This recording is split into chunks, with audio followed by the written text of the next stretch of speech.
Oracle 9i use చేసే ప్లాట్ఫామ్ని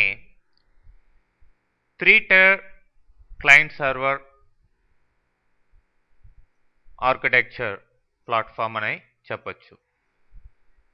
ఇంతకు ముందర యూజ్ చేస్తున్నది 2-tier ఆర్కిటెక్చర్.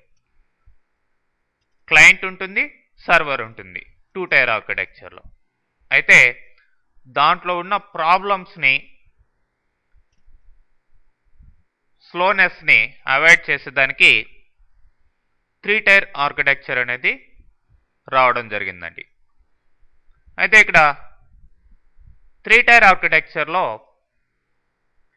ఈ అప్లికేషన్ సర్వర్ అనేది డేటాబేస్ సర్వర్కి క్లయింట్స్కి మధ్యలో ఉంటుంది.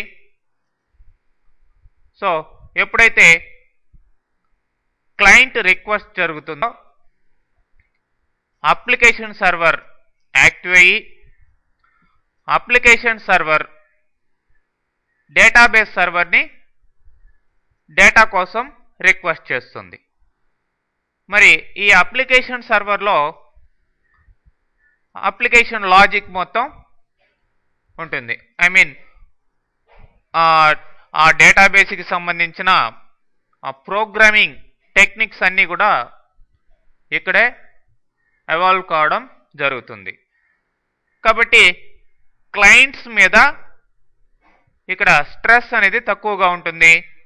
సో టోటల్గా ఈ యొక్క డేటాబేస్ ట్రాన్సాక్షన్స్ కానీ మ్యానిపులేషన్స్ కానీ చాలా క్విక్గా ఎఫిషియెంట్గా జరగడం ఈ 3-tier ఆర్కిటెక్చర్లో కుదురుతుంది.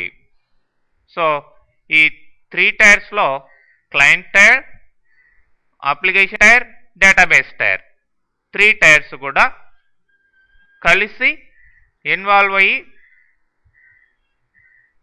వర్క్ చేయడం జరుగుతుంది. ఓకే.